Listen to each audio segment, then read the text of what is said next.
In this video, we will explore support vector machines, or SVM, a powerful algorithm for classification and regression tasks in machine learning. But before diving in, let's understand first its history.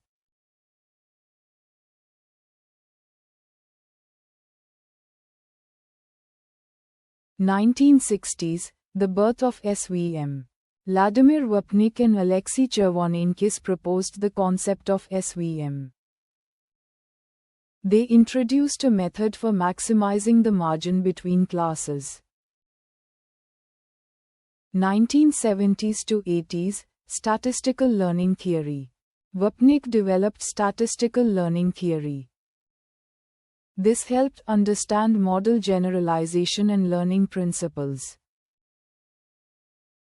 1990s, modern SVM emerges. SVM became popular due to its high accuracy. The introduction of the kernel trick made it more powerful. 1992, first SVM paper. Vapnik and Cortez published the first SVM paper. This laid the mathematical foundation for SVM. 1995, SVM with kernels. Vapnik and Burgess refined kernel methods. Kernels enabled SVM to handle complex, nonlinear problems. 1996, soft margins introduced. Soft margin SVM improved handling of noisy data. It allowed classification when perfect separation was not possible. And that's the history of SVM. Before diving into SVM, let's first understand its key terms. Here are the key terms of SVM.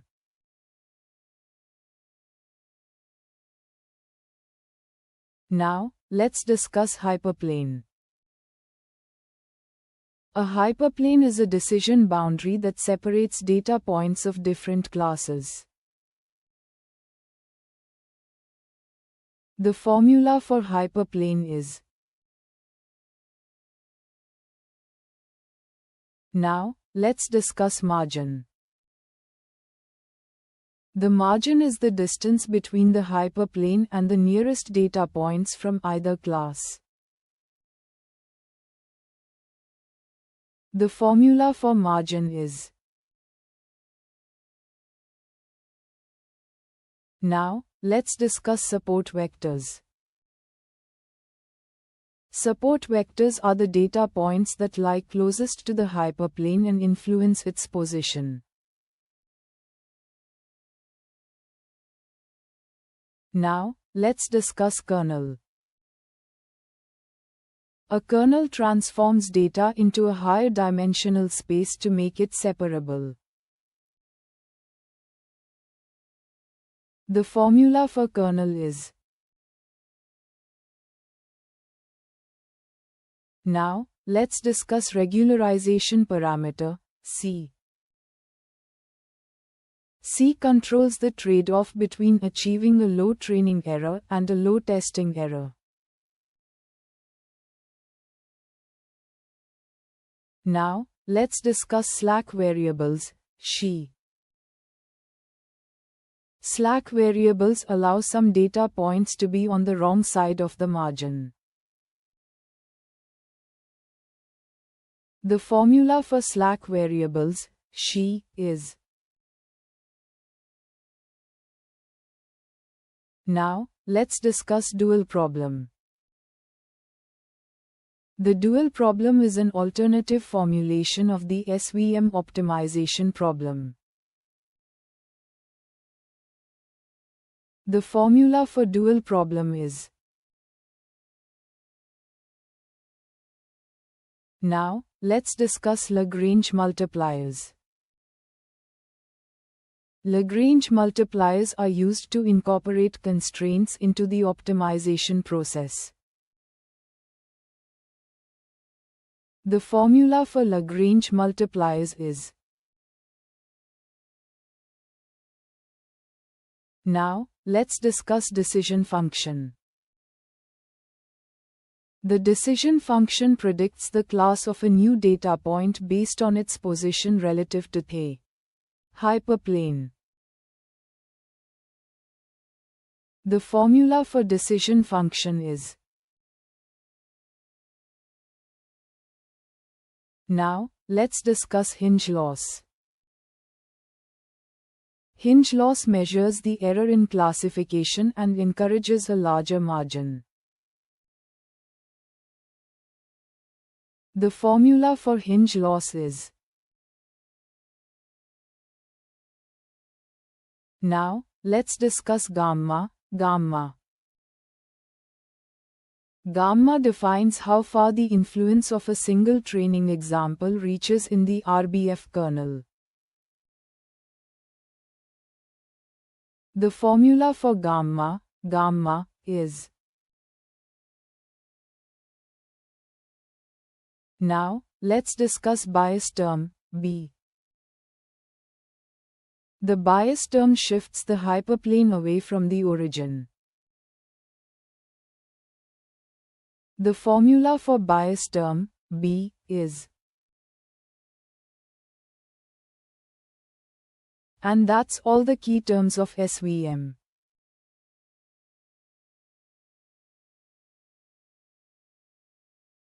Support vector machines, or SVMs, are powerful tools for classification tasks.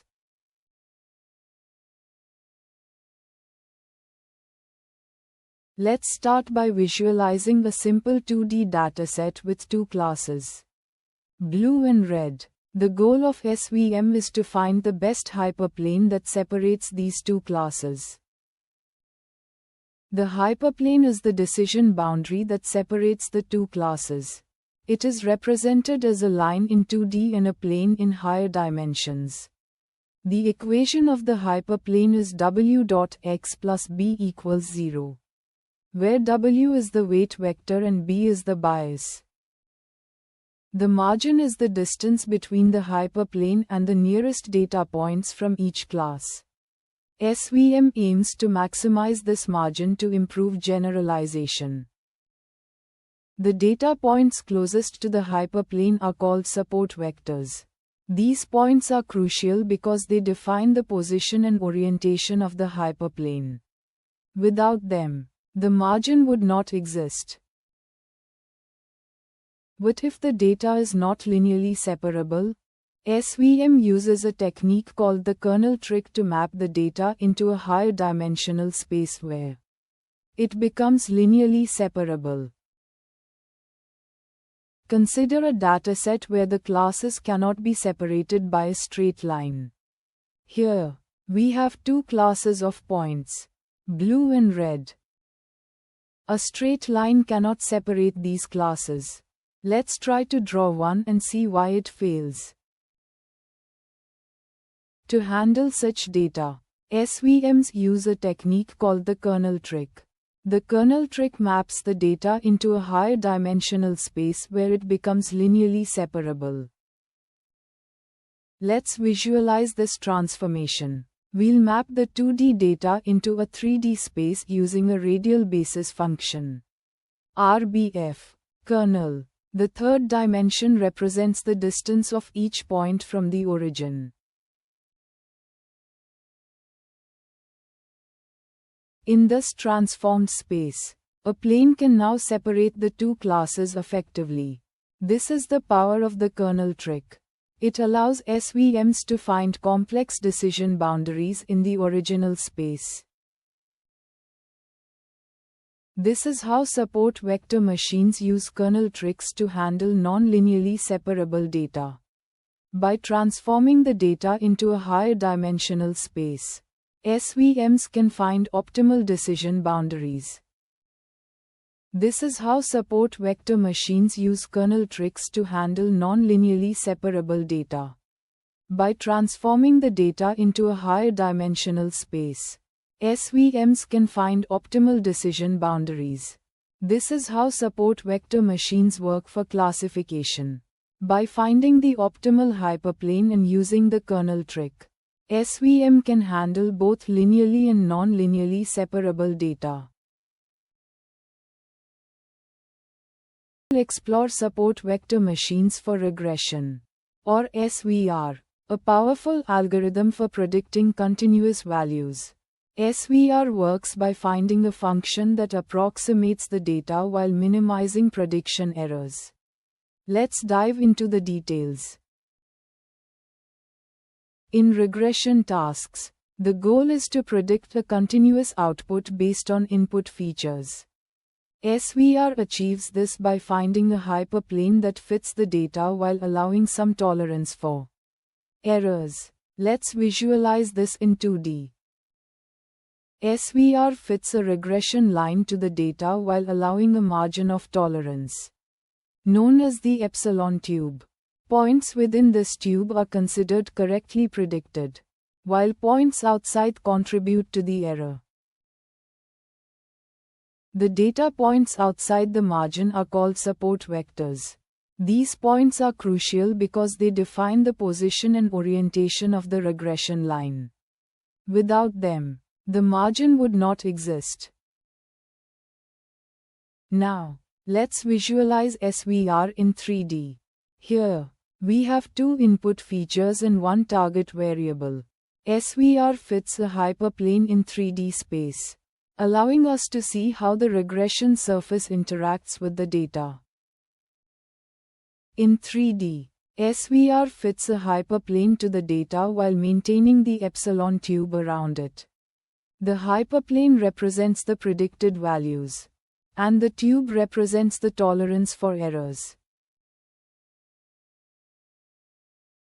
This concludes our 3D visualization of support vector regression. We explored how SVR fits a hyperplane to the data while maintaining a tolerance margin for errors. This approach is powerful for predicting continuous values in complex datasets.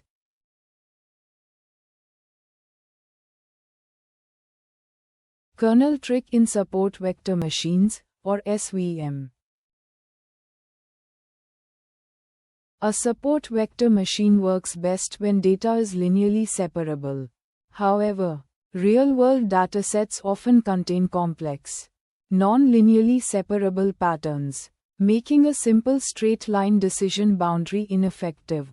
The kernel trick allows SVM to work in a transformed feature space, enabling nonlinear separation without explicitly computing higher dimensional data. Let's explore different kernel types.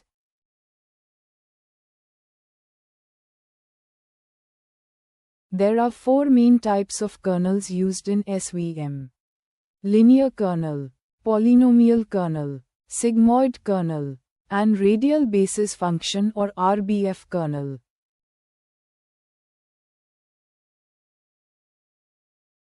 First, the linear kernel. This is used when the data is already linearly separable. It computes the dot product of feature vectors and works well in high-dimensional spaces.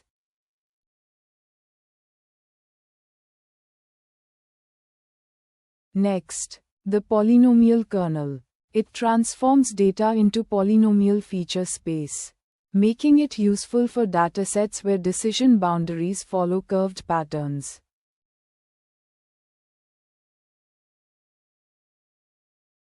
The sigmoid kernel. This mimics the behavior of artificial neural networks, applying a sigmoid function to compute similarity between data points.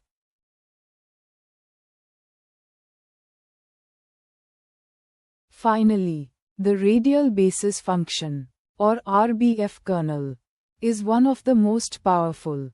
It maps each data point to an infinite dimensional space, creating highly flexible decision boundaries.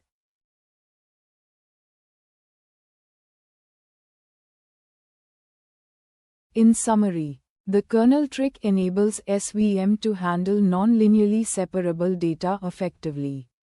Understanding different kernel functions allows us to choose the best one for specific datasets.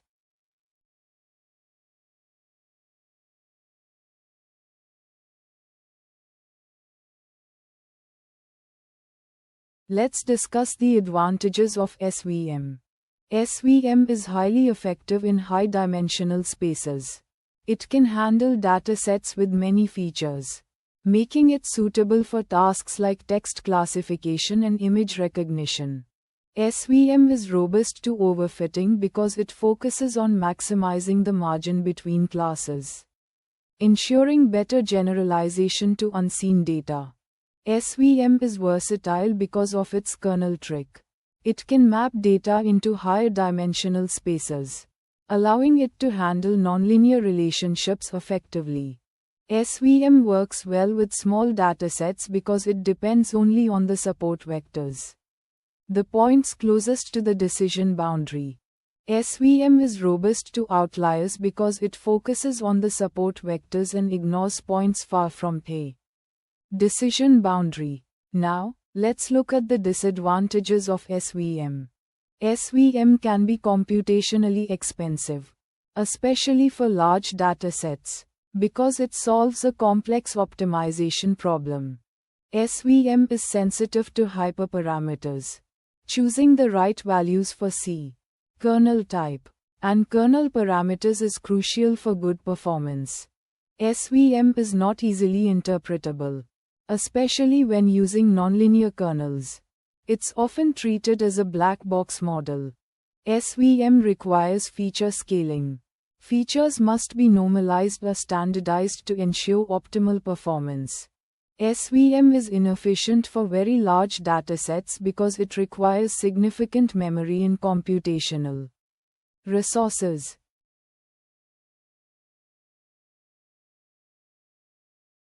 I hope you understand support vector machine algorithm and found this video helpful. If you enjoyed it, please give it a thumbs up.